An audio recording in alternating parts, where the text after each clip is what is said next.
Hey everybody, it's your boy Jack here coming at you with the review of The Joker. You know, the film that made me realize I've never seen a Joaquin Phoenix film before. Which is honestly just a bit sad because he's a really good actor. But I'll save my sadness and sorrow for later. Besides that though, besides Joaquin Phoenix being amazing, this cast is pretty stacked. You got Mark Macron, who's in this film for like a hot second. You also got Zazie Beetz from Deadpool 2. And you got Robert De Niro, the taxi driver. Besides that though as well, the film is directed by Hangover director Todd Phillips, and it is produced by Emmett Tillinger, and award-winning director of A Star Is Born, and the only person in the room that believes in Lady Gaga, Bradley Cooper. Besides that though, the film is really, really great. And let me give you my overall thoughts. So, my overall thoughts about this film is I really love the direction it takes. It shows and sort of uses the darkness of the DC comics to its advantage. It doesn't shy away on showing on why Gotham's such an interesting city, and it really does a really great job as building it out as a character. The film as well is really great at really sort of focusing on Arthur Fleck as a character compared to a lot of the other DC films, which I find tend to really show the more DC universe and trying to prove of it being in the DC universe rather than proving how great the story is, aka Batman vs Superman.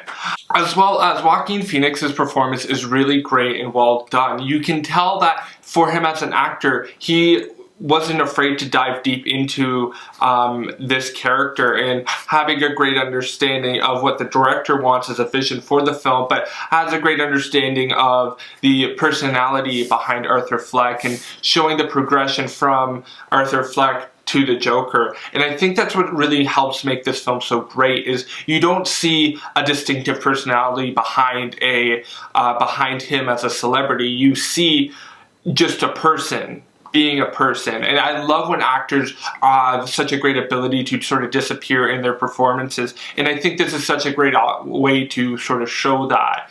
And such a great film to show like sort of great acting in that kind of perspective with the main character.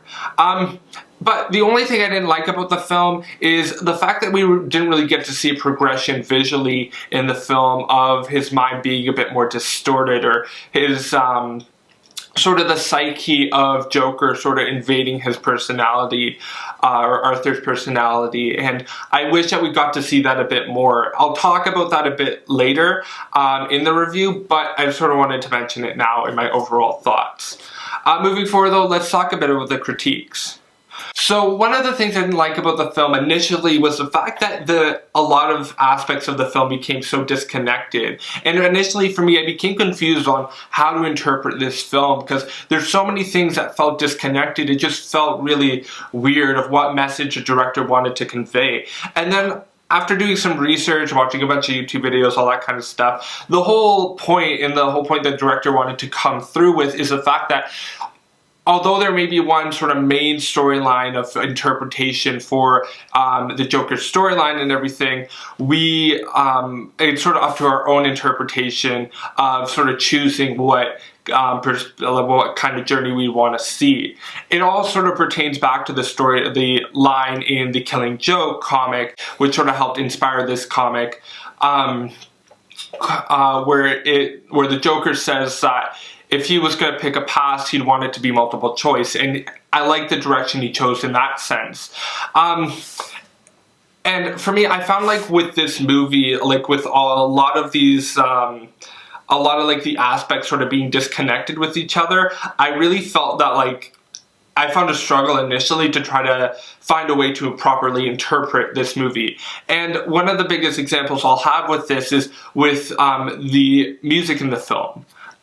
I absolutely hated the music in the film initially. Like, that's like my first critique. I'm like, I hate this. It's horrible. This shouldn't be for this movie. I want a dark, scary, like, intimidating, like, score to this film.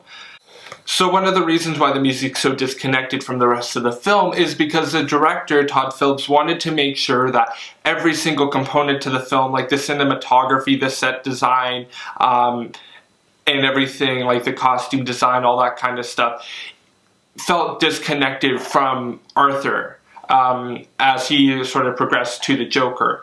And that's what I like about this film, is the fact that it's like, that kind of level of detail is really fascinating, because with the sort of the score being so completely different from the film, it sort of helps, like, it's sort of interesting to see what other Easter eggs that would have been planted in this film in that kind of aspect, in the aspect of Todd Phillips wanting to disconnect the Joker from society. And that's why in a lot of shots you'll see that, like, society, like that, like there'll be certain ways that society is sort of crushing in on you. And I love that kind of aspect, because I'm sort of like a bit more of a behind the scenes nerd. That's why I love films like Jurassic Park and Little Lord of the Rings, because there's so much behind the scenes knowledge behind that. And I love that, I love this film for that reason.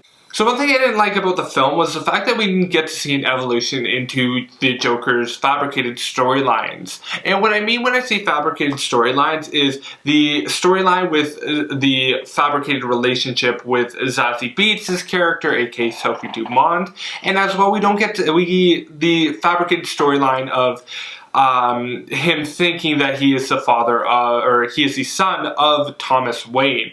And yes, that was sort of more fabricated on behalf of his mother and everything, but at the same time it became an integral part of the story, so I'm sort of considering it as a part of his sort of fabricated storyline. But one thing I didn't like about it is I wish that we got to see a bit more of an evolution to that storyline, meaning that we got to see a bit more, like it became more and more hinted throughout the film that this isn't real, this isn't actually like this is the whole expectation of him being in a relationship with Zazie Beetz' character is just an illusion in his mind. I wish we got to see more of an evolution of that. And how I would have wanted to see that is sort of how I watched the first act of the film. Now, I'm a bit special here because I watched the first act of the film with the screen and the projector glitching. And when I say glitching, I mean it more in the fact of that when the projector was, when the movie started and everything, you occasionally see little white dots and everything on screen. And the best way I can describe this is, you know, in silent films when you see like the older projections and everything, and you see little white dots or black dots on screen, or even sort of little like cuts and everything that seem like sort of awkward because of how the film's real sort of like organized and everything. That's basically what was happening, but just on a bit more of a bigger scale. And when I say this, it's more like you see on the screen itself, you'd see little like strips of white appear, or you'd see certain like sort of cuts or anything would, or like a way something was cut would just appear on screen for a split second. And it came a bit disturbing, but for me, I thought it was actually part of the film. Like, I thought it was the intention of the film was to do this, and or was to have this kind of fractured mindset to it. Probably like the best moment when it was happening was during the whole confrontation scene in Ha-Ha's, where like the boss was like, yo, give them back the sign, and he's like, the sign broken and all that kind of stuff. That whole sequence, like there was like mad glitches going on there, and I was like, yo, that's awesome. That's what really convinced me, but like, mind you, I can be a little gullible sometimes.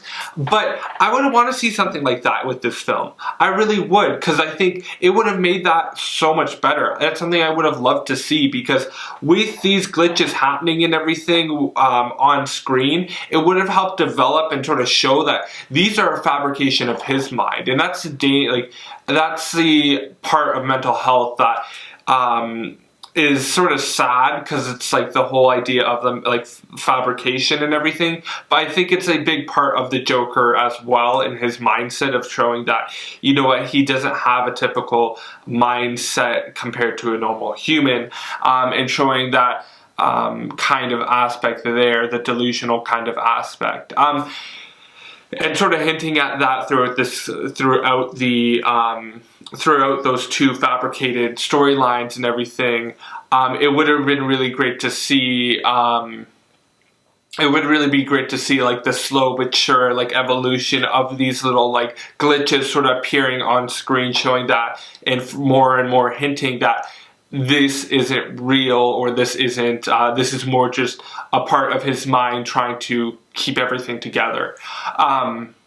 So finally, one of the things I really liked about this film, I sort of wanted to touch on a bit more, was like what makes this film so great. And what really made this film really great was the fact that they made it on such a small scale. They weren't focusing on any other aspects of or they weren't focusing on building Gotham. They were focusing on building the Joker, then building Gotham around him. And that's something that I love about this film, because it's very unconventional compared to the comics and even the movies and TV shows that sort of help precede this and everything. And that's what I like about this film. Now, the only thing I really felt underwhelmed in this kind of aspect with this film is that we didn't get to see more of the Joker. We didn't get to see his progression into the Clown Prince of Crime. Because of the film focusing so much on Arthur Fleck developing into the Joker, I just felt underwhelmed that we don't get to see the Joker now and what he's like, sort of going, like, developing his style, like the gang, and like sort of his impact on the city. And for me, that's sort of the reason why I'd want to see a sequel to this movie, because I really like this film and I think it's really great in showing a lot of great aspects that we haven't really seen in in any other Batman movie or anything. And for me, I'd really want to see a sequel to this film that is still small scale and isn't really a Batman Joker conflict, because I feel like we've had too much of that. I want to see a just pure Joker movie.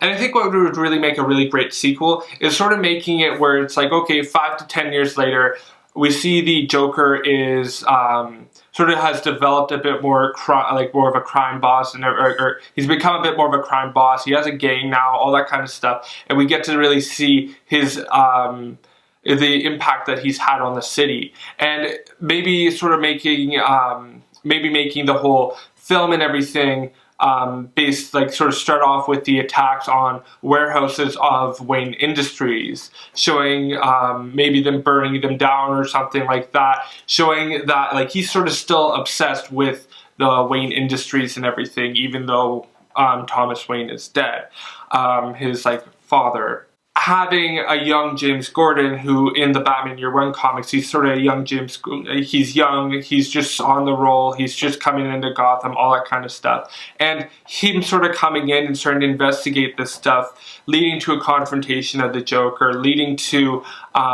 sort of like the finale being like sort of like a hostage situation where like he sort of took the Joker took James Gordon's family hostage and everything, and then maybe they either get killed or like because of the trauma from that experience, you see that that he's sort of always now been against the Joker in that kind of aspect, that kind of thing, where it's like a cool backstory, but it's something we haven't seen before. Why I think this would make a good film is because you get a good backstory for sort of an icon in Batman comics with Commissioner Gordon, in order sort of helping develop Gotham Police as more of a character.